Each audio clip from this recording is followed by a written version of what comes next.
Muy buenos días, tardes o noches. Mi nombre es Andrés Torres, yo soy médico general de la Universidad Autónoma de Bucaramanga y estudiante de la maestría en educación de la Universidad Uniminuto. El día de hoy, en el contexto de la clase de currículum, voy a hablarles sobre el currículum en medicina y en el contexto de unas lecturas realizadas en las clases, dar una opinión sobre la forma en la que se aborda el currículo en el estudio del pregrado de medicina.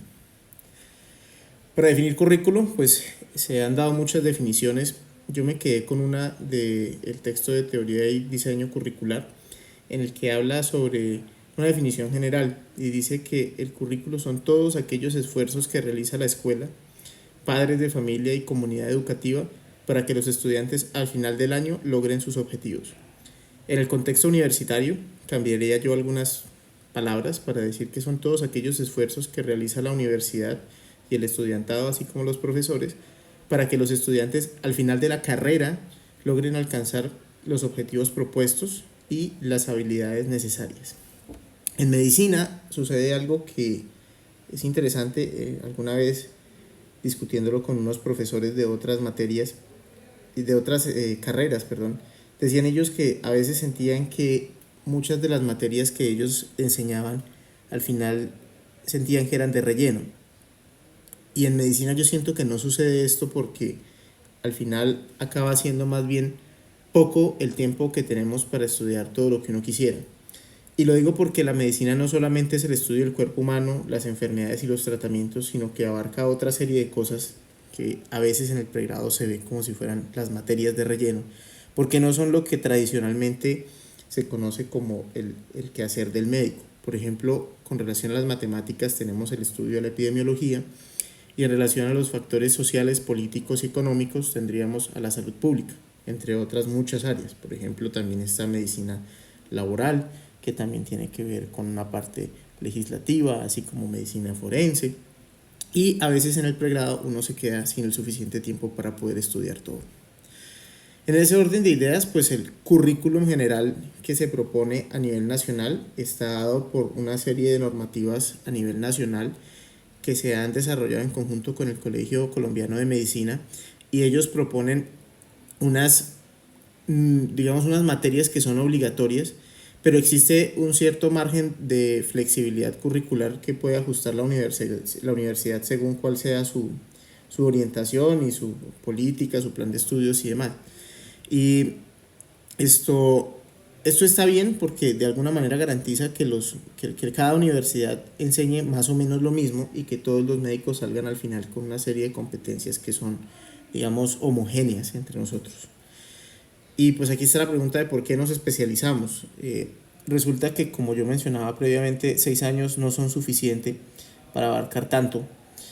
Y al final, si uno quiere dedicarse a un área en específico, no basta con el conocimiento que tuvo en el pregrado para poder desempeñarse en esa área. Y por eso es que tenemos tantas especialidades con tantas subespecialidades. Por ejemplo, en la cara tenemos al médico otorrino y además tenemos también al médico oftalmólogo. Y el médico oftalmólogo se puede especializar en cámara anterior o cámara posterior del ojo, que son dos compartimentos, o en retina, ¿sí? Y así pueden seguir subespecializándose, es decir, hay mucho margen para que uno pueda seguir estudiando. Aquí les presento un pedacito del plan de estudios y lo que quería mostrar es que, por ejemplo, si ustedes se fijan en la parte de arriba donde dice sexto semestre, que dice medicina interna, en ese semestre nosotros vemos 26 créditos, ¿sí? De los cuales 18 de esos 26 créditos se los lleva solo una materia. Y esa es, digamos, la materia que tradicionalmente uno dice, sí, esa es la que le corresponde al médico. Pero tenemos otros 6 créditos que corresponden más o menos como un 25% para estudiar una profundización en ciencias de la salud, la que uno desee, y estudiar la parte de las matemáticas que yo les decía que es la epidemiología clínica. Este currículum es de mi universidad y siento que es una oportunidad para mostrarles que a diferencia de otras carreras, por ejemplo, cuando yo estaba estudiando, mis amigos me decían que habían inscrito, no sé, 9 materias, 10 materias. Y en mi caso, nosotros a duras penas inscribíamos, no sé, 3 o 4 máximo. Y esto es a raíz de que hay una materia, en este caso por ejemplo de sexto semestre de medicina interna, que se lleva todo el peso académico del semestre, con intensidades horarias más o menos de 8 horas diarias durante 5 días a la semana. Sin embargo, a pesar de que digamos el ministerio dice que uno debe ver en la carrera sexto semestre, medicina interna, la universidad es libre de elegir, digamos, si la ve en sexto semestre o en séptimo semestre o en octavo semestre, y además dentro de los contenidos programáticos de medicina interna, cada profesor especialista en su área decide de manera, digamos, relativamente autónoma qué temas considera que son importantes.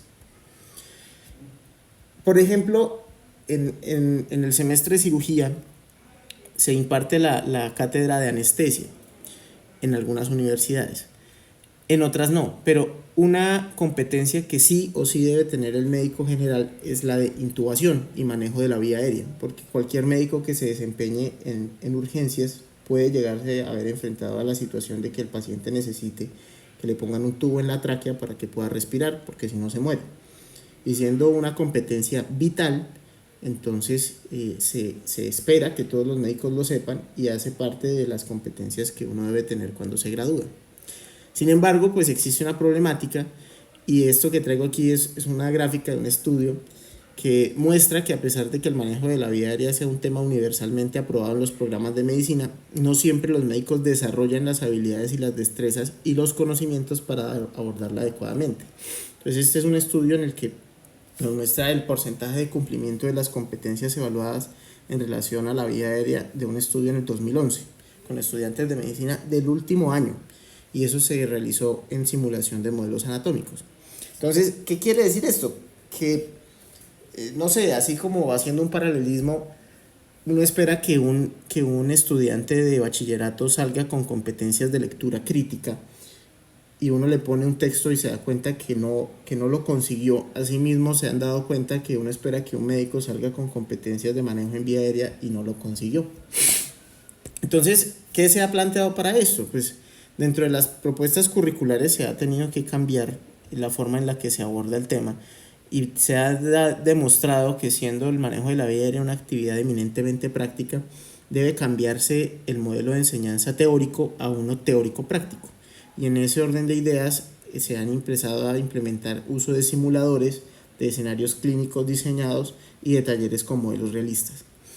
Esto como parte del currículo, pero ha sucedido algo muy interesante, y es que ahora las universidades dentro de su propio, digamos, quehacer de impartir enseñanza, suele presentar talleres y simposios que, si bien no son de obligatorio cumplimiento, sí son actividades extracurriculares que le permiten al estudiante afianzar esos conocimientos. Y dado que pues uno conoce de la importancia de esto mientras lo está estudiando, los estudiantes suelen asistir.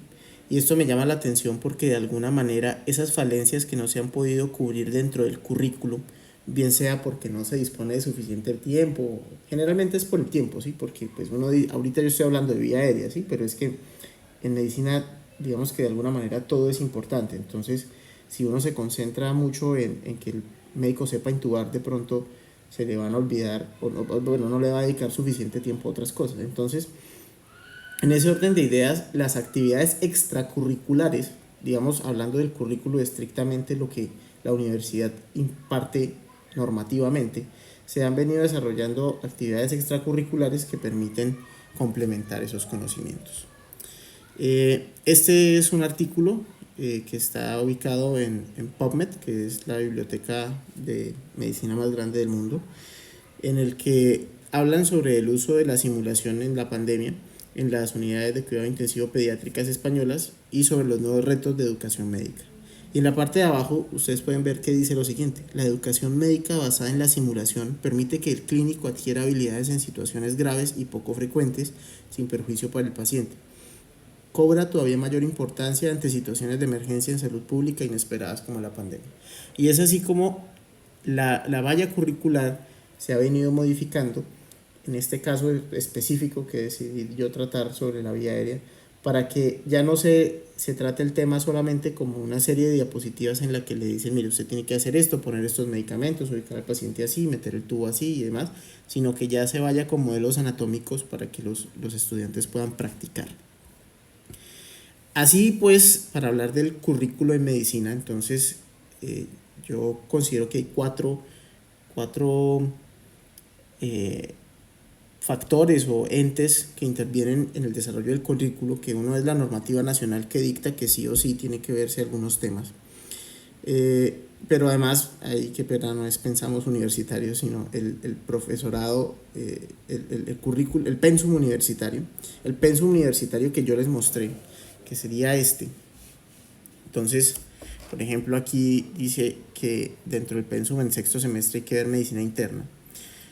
Pero además la autonomía del profesorado, porque entonces en el profesorado el que dicta la clase sobre cirugía general de abdomen decidirá autónomamente cuáles son los temas que él considera de acuerdo a su experticia clínica que son los más importantes para que el médico general los aprenda en temas de abdomen agudo, por ejemplo. Y finalmente, a pesar de que parezca como un oxímoron, las actividades extracurriculares considero yo que se han vuelto parte del contexto del currículum y se han vuelto una herramienta complementaria para aquellos temas que no se pueden ver directamente en el aula de clase, bien sea por temas de tiempo o por cualquier otra razón. Es así como yo veo que hay una diferencia marcada entre lo que se suele tratar en las clases que hemos tenido cuando hablan sobre, por ejemplo, el aula de clase en la escuela y el aula de clase en la universidad, específicamente hablando de la carrera de medicina, porque en la clase del colegio, pues digamos que muchas veces están normativizados por el proyecto educativo institucional y eso los puede amarrar mucho, y además no sé qué tanta oportunidad haya de desarrollar actividades extracurriculares que permitan el afianzamiento de los conocimientos que no se alcanzaron a desarrollar en clase.